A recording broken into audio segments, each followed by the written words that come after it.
వాళ్ళకి అసలు ఆ మజిల్ టెండెన్సీయే కొంత హార్డ్ అయిపోయే టెండెన్సీ ఉంటుంది. అది బై బర్త్ వాళ్ళకి వచ్చే ఒక టైప్ ఆఫ్ ప్రాబ్లం అనమాట. అది మజిల్కి వాళ్ళకి బై బర్తే ఉన్న టెండెన్సీ ఏంటంటే మజిల్ ఎంతో కొంత ఏజ్తో పాటు హార్డ్ అయిపోతూ ఉంటుంది. వాళ్ళలో కూడా ఈ పైరోనిస్ డిసీజ్ లాంటి ప్రాబ్లమ్స్ వస్తాయి.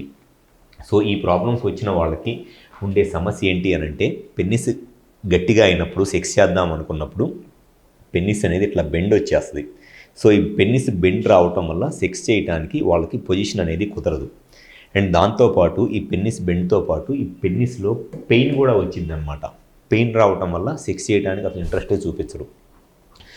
అండ్ ఈ ప్రాబ్లం ఉన్నప్పుడు సింపుల్గా అసలు క్లినికల్గా ఎగ్జామినేషన్ చేస్తే పేషెంట్ ఓపీలో వచ్చి ఇట్లా పెన్నిస్లో గెడ్డలాగా తగులుతుంది, లేకపోతే పెన్నిస్ సెక్షువల్గా కలుద్దాం అనుకున్నప్పుడు బెండ్ వస్తుంది అని అన్నప్పుడు సింపుల్గా క్లినికల్ ఎగ్జామినేషన్ చేస్తే పెన్నిస్ ఇట్లా పట్టుకొని చూస్తే మనం ఈజీగా ఈ ప్లేక్ని ఫింగర్స్తో పాల్పేట్ చేయొచ్చు, ఫింగర్స్తో ఫీల్ అవ్వచ్చు ఆ ప్లేక్ని సింపుల్గా క్లినికల్ ఎగ్జామినేషన్తో. కన్ఫర్మ్ చేసుకోవడానికి జస్ట్ అల్ట్రాసౌండ్ స్కాన్ ఉంటుంది.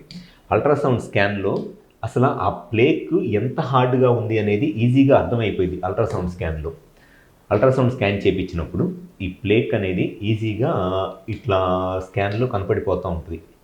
నార్మల్గా పెన్నిస్లో ఉన్న మజిల్ అనేది ఇట్లా స్మూత్గా ఉండాలి, కానీ ఈ ప్లేక్ ఉన్న దగ్గర ఇట్లా వైట్గా ఇట్లా కనపడిపోతూ ఉంటుంది అనమాట. ఇదే పైరోనిస్ ప్లేక్. సో స్కాన్లో కూడా ఈజీగానే ఐడెంటిఫై అయ్యింది. అండ్ ఈ స్కాన్లో ఇది అసలు ఎంత డెన్సిటీ ఉంది, ఎంత థిక్నెస్ ఉంది అనేది కూడా తెలిసిద్ది.